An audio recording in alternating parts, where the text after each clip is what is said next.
Oh, bad timing. Hey guys, how's it going? Base here, and welcome back to Katawa Shoujo. Excellent. So last time we left off, Death and destruction. yeah, we fucking... Yeah, come on, Hisao, what are you waiting for? He's begging me to join the making room on the already small bench. Oh god, honey. I seat myself on the corner of the bench to make as nice as possible. It's pretty cramped, but somehow all three of us fit into it. Impressive view. Emi suppresses a giggle and places the box in front of Rin and hands another box to me. Here you go, lunch as promised. Homemade, no less. I'm impressed. Well, this looks really good. Thanks, I make them myself when I can. The conversation dies off as I said about the business of games. Two bites, I glance up and notice Rin deftly opening the lunchbox and popping a fork full of food into her mouth, using only her. Though I've seen it before, I can't help but be impressed at her dexterity. Oh shit, I'd just be like... Teach me how to be nimble with your feet. It's also a reminder of the sort of place I am in right now. Will I ever get used to sights such as this? I can't decide if getting used to such a thing or a bad thing either. Getting used to this place mean I'm giving up on being a normal person? Does it mean that I'm becoming more understanding about those around me? Okay, Hisao. Normal is just a word that people use for class on somebody. Normal is a fake word. I'm distracted from my thoughts by the sight of Emi tearing into her lunch as if it had insulted her ancestors. Why You did seem you pretty interrupt hungry. my speech? I don't think our subscribers want to hear this. Why? Pretty self-explanatory. I'm not very interested. Emi looks up, mouth half full, and swallows before nodding. Video.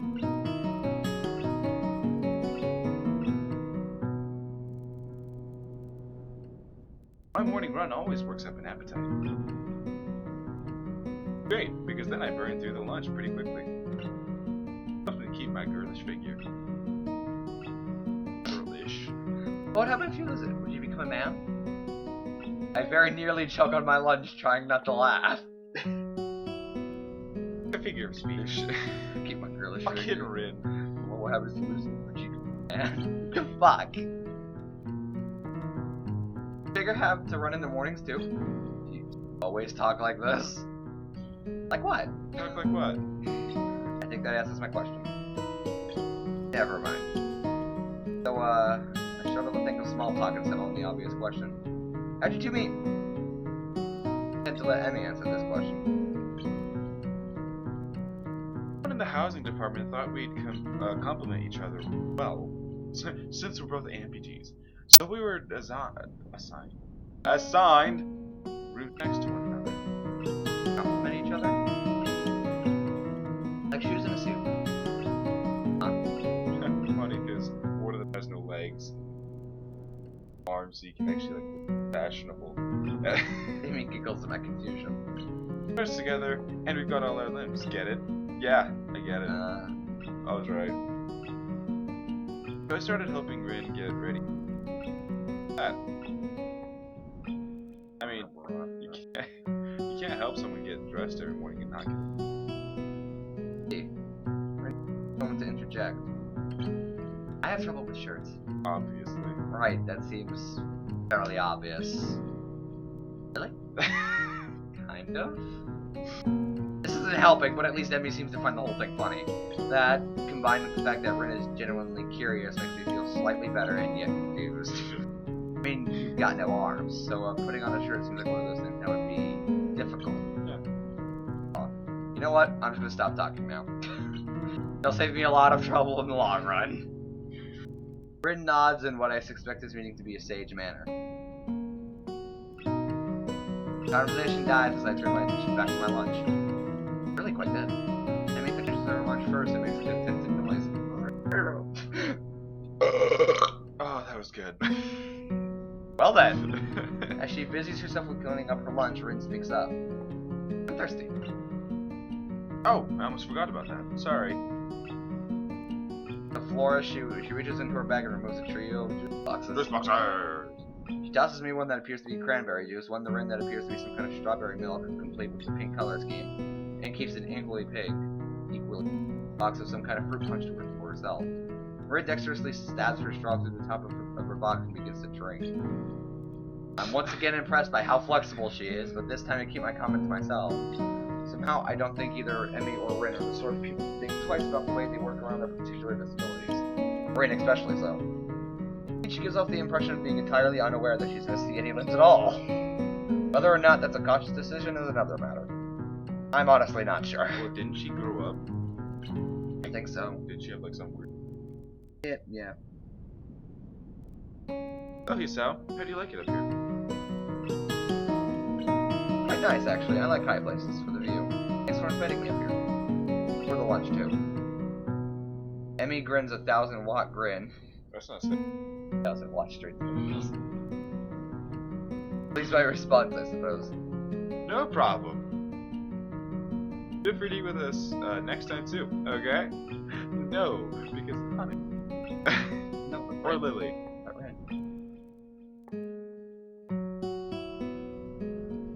I won't make you lunch, but you can bring your own.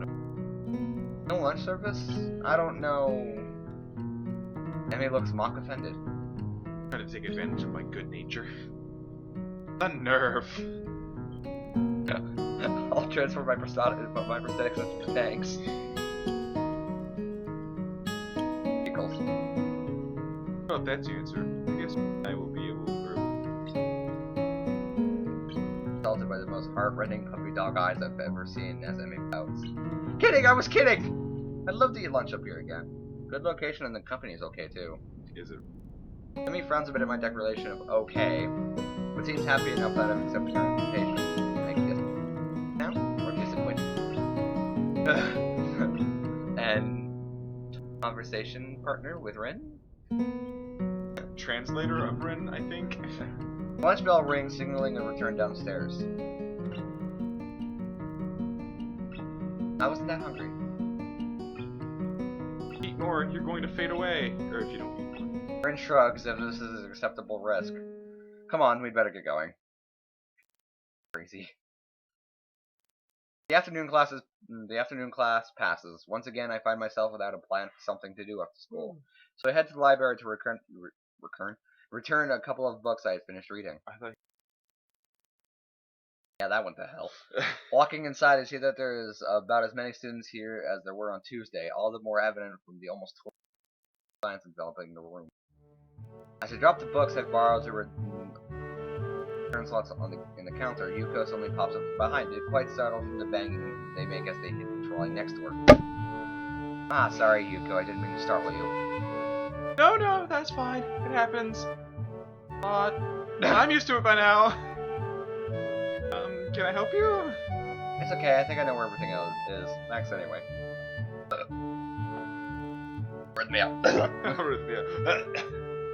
I suppose I'll grab another book or two while I'm here. There's so much else to do, and after reading so much during my stay at the hospital, it's become a hard habit to worry. Hear about the section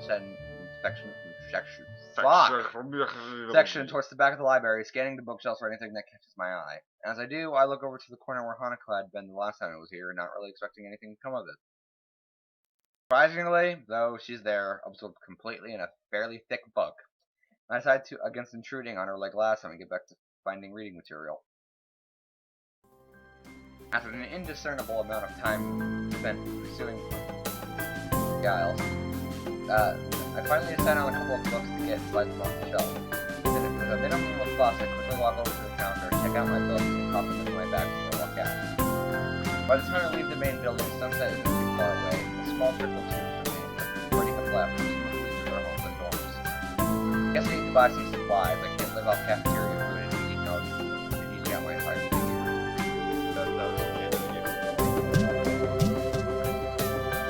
As I leave for the gate, I make a few loud stretches and try to just save up the tiredness of the lady. As I'm passing through and rounding the corner, though, I see a solitary figure walking downhill towards the small town below. The color of her hair is tapping over her cane are unmistakable. Excellent.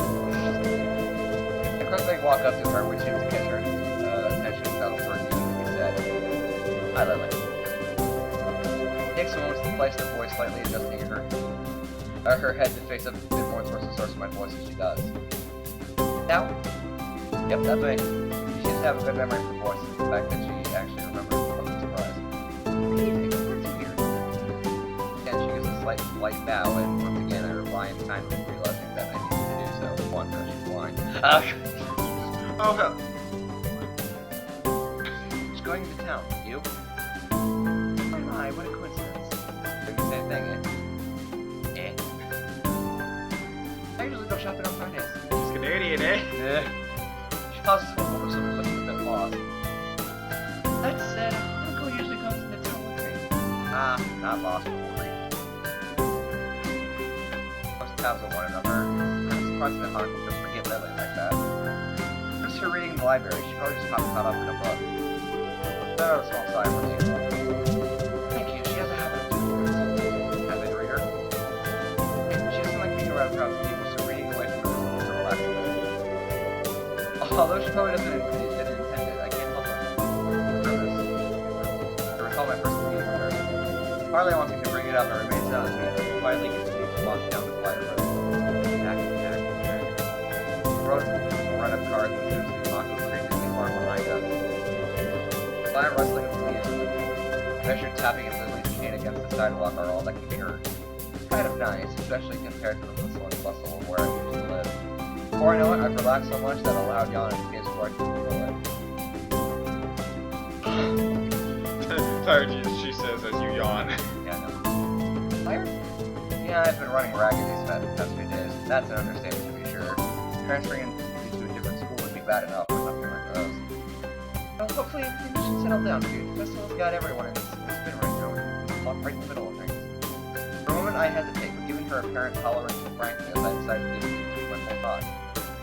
Yes, you know, it's kind of different though. I mean, the formality surrounding everything, the isolation around it, not to mention those positive difference.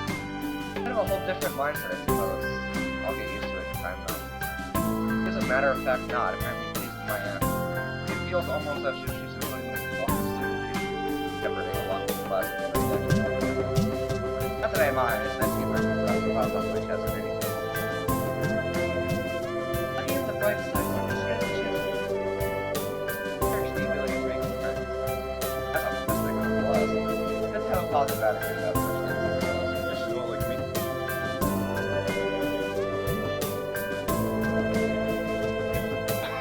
Yes, I'm a pessimist, okay? I guess that's a good take on it. Well, if you're a pessimist, then bad things happen. And then you're like, oh well, I saw this coming, and you're not as disappointed, and you could respond appropriately. No, but if something bad happens and you're an optimist, you can also see the bright side of things. There's not a bright side to everything. Come on, guys, we should look on the bright side. What bright side? I don't know, but when we find it, we should look on it. I fucking hate you, Thomas. That would be my response. Walking down the road, she seems to be. We'll have to watch it much later. She seems to be somewhat unsettled because I want to get done next one. Before I can ask what's on her mind, she seems to collect herself and speaks up about something else. Where in town are you going? That's actually a pretty good question. I'd come in to buy food, but the layout of the place is still totally foreign to me. I had intended to just wander around and see what I could find, but with sunset already approaching and nightfall not too far away, that doesn't seem very wise. I'm gonna have to ask her for directions. Again. I was just gonna get some food, but now that you mention it, I really don't know where the fuck I'm going. Well now, this is quite lucky. I was just about to go to the convenience store myself. How does she? Looks like I'll be in your care again then. Thanks. Together we walk to the store, my pace carefully slow to remain beside her. Compared to my usual walking pace, hers is quite a bit slower. And not that it's without reason. Working with.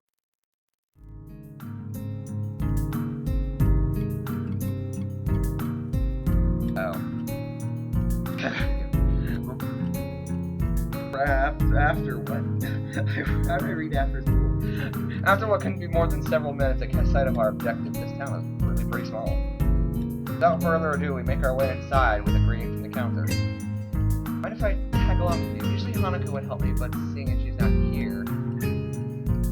takes a moment before I realize what she means. I'm sure she wouldn't be able to read any of the labels. Shopping without any help would be a big pain for her.